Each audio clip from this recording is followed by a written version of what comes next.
It's Nolan. Now, before we get started, make sure y'all hitting that like button. Make sure y'all sharing it on your respective platforms. Let somebody know what we're doing today. Now, let's get into the show.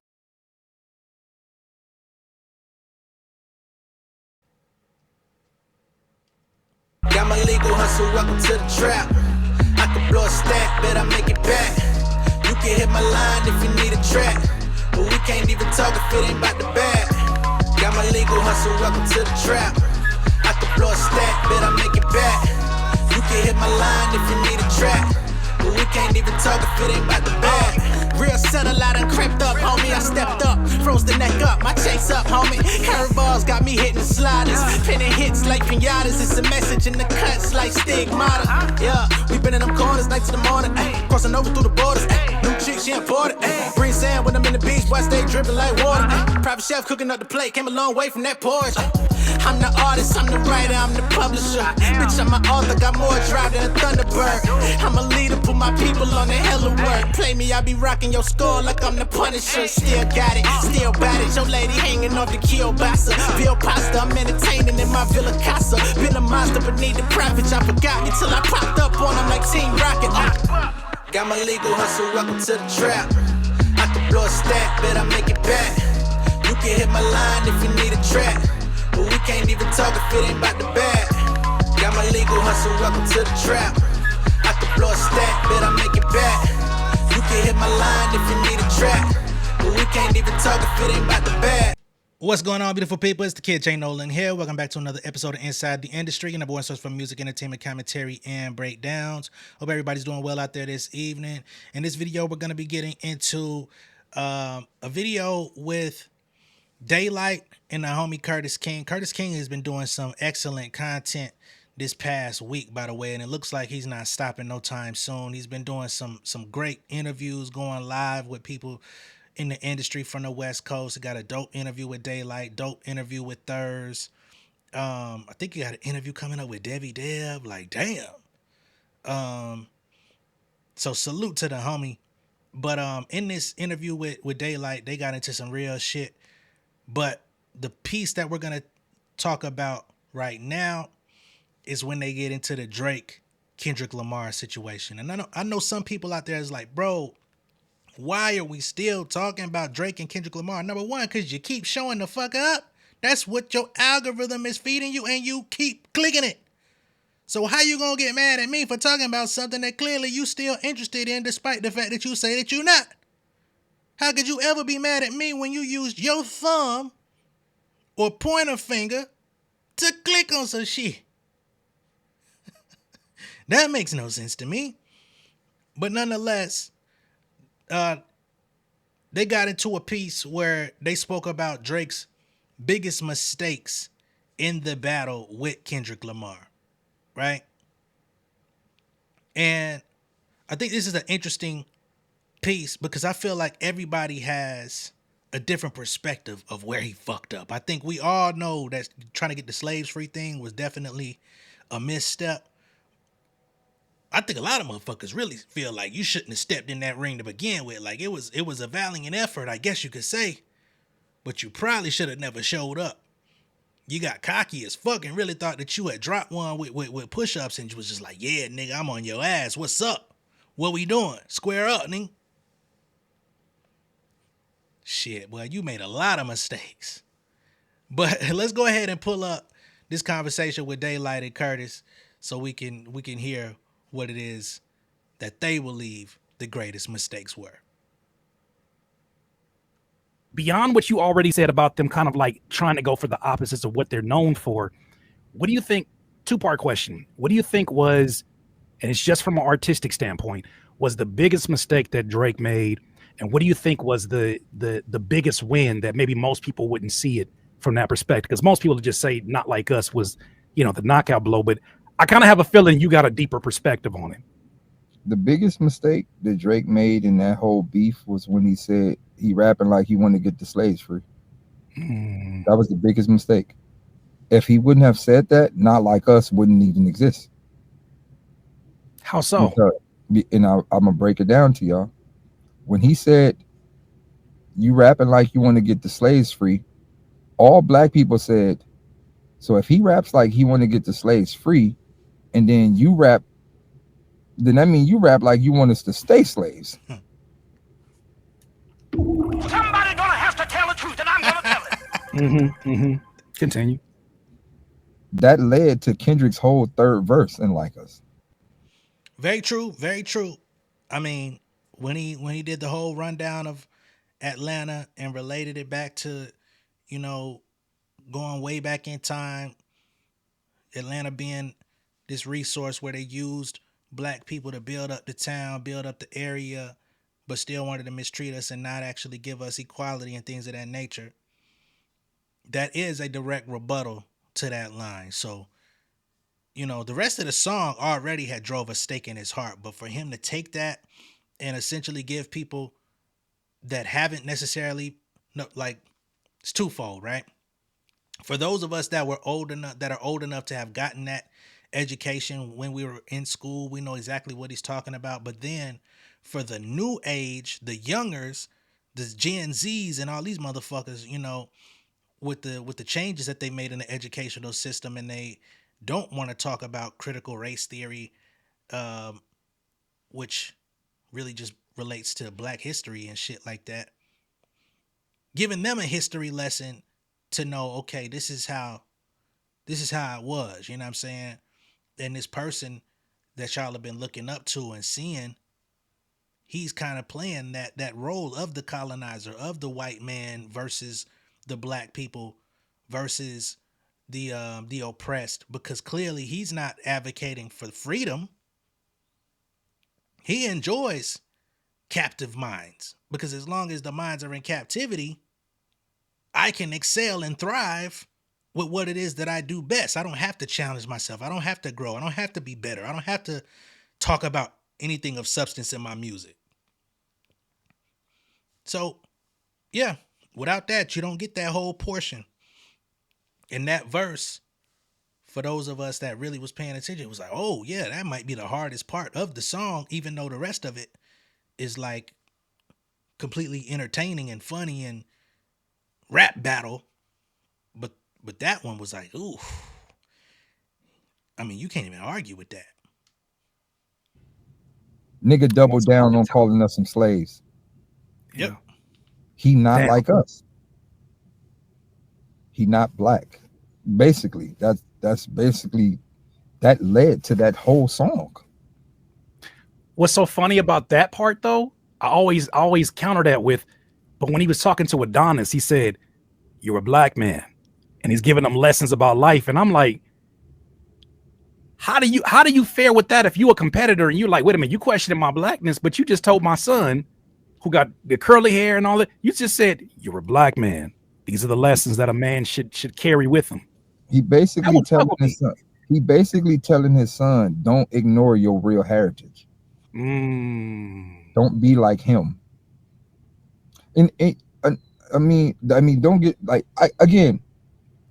Like I feel like that was the only bar that kind of fucked it up. Like that was the bar where it was like, why would you say that? Yeah. But other than that, like it was a good fight, man. It was a good fight, top to bottom. I personally feel during that whole rap beef, and it is another minor mistake. Like Drake is heavy in the battle rap culture, heavy. Like he Mhm. rocks with the battle rap culture a lot.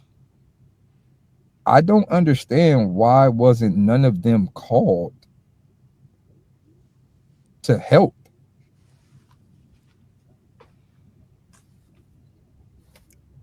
I, I didn't get it. Sure. That's your world. I don't got no skin in the game. That's All right. So that's Daylyt saying another significant mistake that Drake made as a purveyor in battle rap, as somebody who sponsored battle rap battles and put money on the line, and actually at one point said he wanted to step in the ring and battle Murder Mook and all this different type of shit.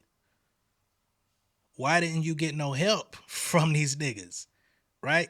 Because what ended up being the help that came from a lot of the battle rap community, especially the ones in New York, was supporting Drake, basically saying, if you listen to the way he puts his bars together, you listen to And really it's if if you look at the style that Drake uses when he raps, it's more East Coast oriented. It's not New York centric necessarily, but it's East Coast oriented, right? Because he emulates a Southern accent, but the bar structure that he uses is very East Coast centric.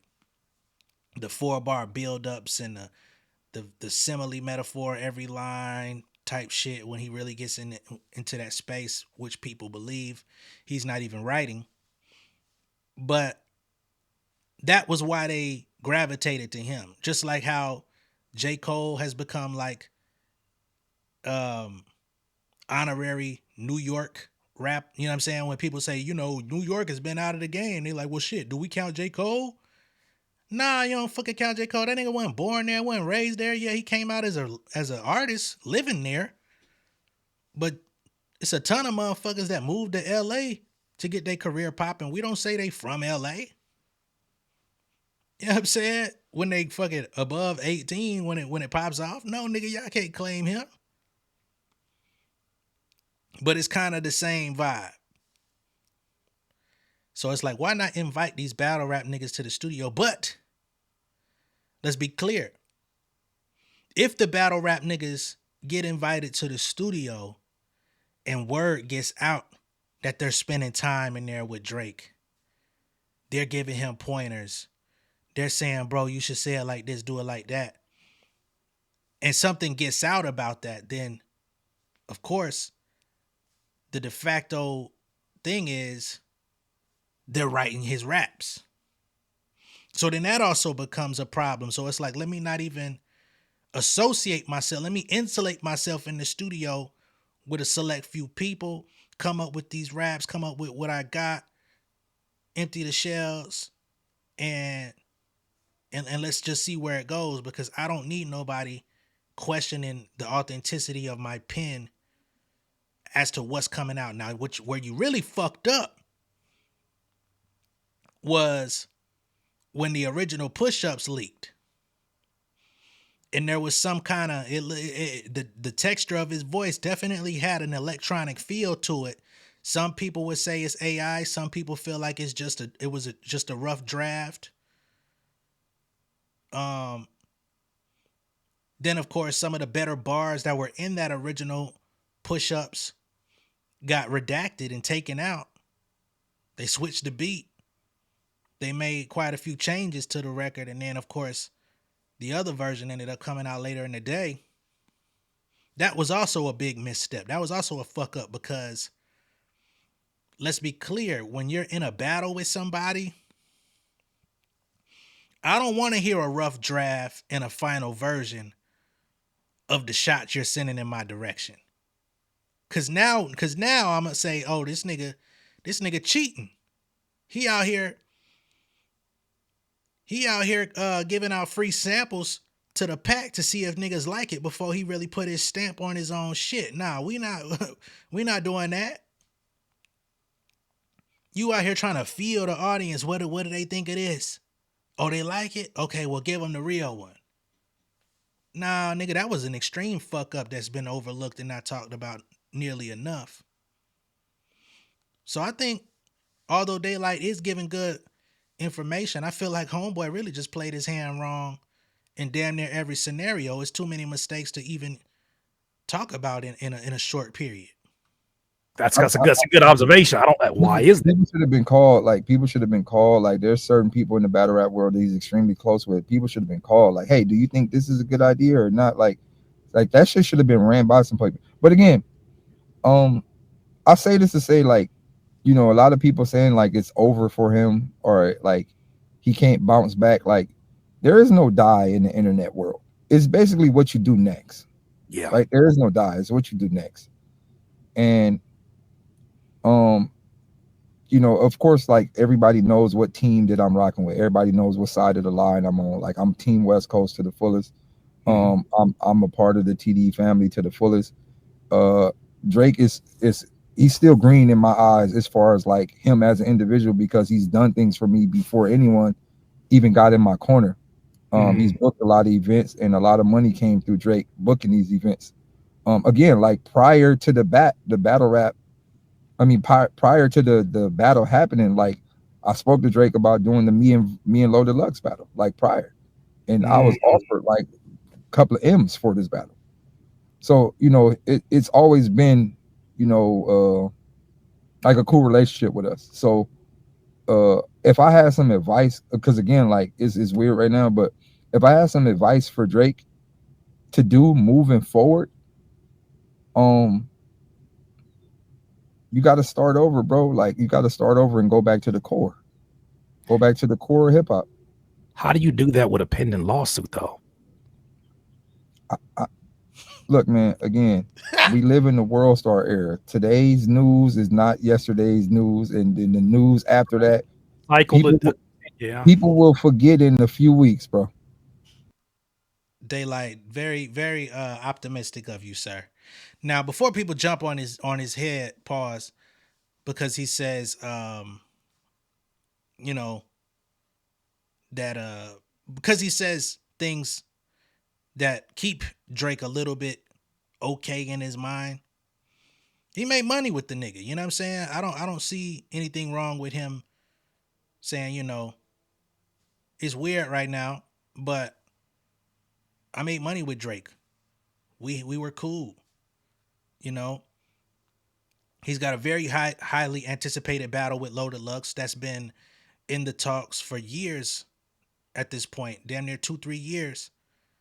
So shit, probably even longer than that. Um, and Drake was an option at one point for that battle to be facilitated, and millions of dollars was going to be put up from Drake for that battle. So yeah, I can understand the business relationship that they've had and carried, and whatever um behind the scenes relationship that they've had. I understand him having a certain level of respect for that. I'm not going to hold that against him. Although I know everybody wants people to just completely shit on him, disown him, smack him up, skin his neck, all that type of shit. I get where he's coming from. Now, in terms of the lawsuit and it being old news at some point, I don't see that being the case. I don't think there's too many people that are gonna overlook suing over losing the battle.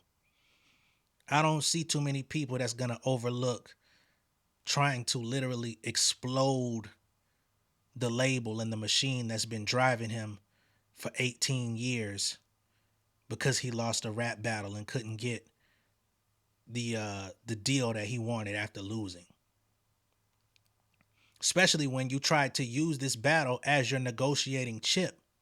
Because for whatever reason, you smoked a crazy pack and thought that you was going to beat Kendrick Lamar. And that was going to be your bargaining chip to say, hey, y'all gave me $400-500 million deal last time. I've met my benchmarks. I've done this. I've done that. I did everything that y'all asked me to do. And I whooped Kendrick Lamar's ass in a battle in front of the world. Y'all gonna have to give me 700 million. Right? And then the whole entire plan got thwarted. Niggas popped your balloon and you don't know how to act. Bottom line, my nigga, if you can't get it from one, it's ain't about another couple labels you could go to. Don't ain't OVO with Sony. They don't got 700 for you. Why don't you go see what Warner talking about? They don't got 700 for you. Sound like a personal problem. Oh, he was being anti-Semitic by calling me a colonizer. No. Nigga was speaking to your soul. Get over it, nigga. But again, still making mistakes in front of the whole world for us to evaluate, talk about, dissect. Just not moving properly, man. Another massive fuck up was trying to put that wife beater shit on him. You fucked up bad.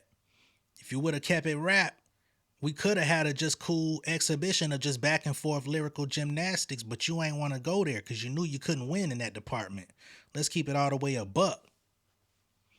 So you went personal, and that nigga pulled up your personal file. It is what it is, nigga. You fucked. That's why I said in the beginning, he messed up in so many different areas. It would take too long to like fully flesh out A, B, C, D, E. Like you went through the whole alphabet in fuck ups. So here we are. Let me know what y'all think of all this down below in the comments. Be sure to like and share this video. If this is your first time, see me on YouTube, go ahead and subscribe to the channel, become an insider. And once again, big salute to Curtis King. The fact that his video even went viral and got posted on that Twitter page, because this isn't coming from his account. It's over 200,000 views strong on Twitter.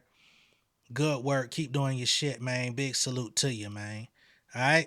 I'm going to catch y'all on the next one, though. Peace.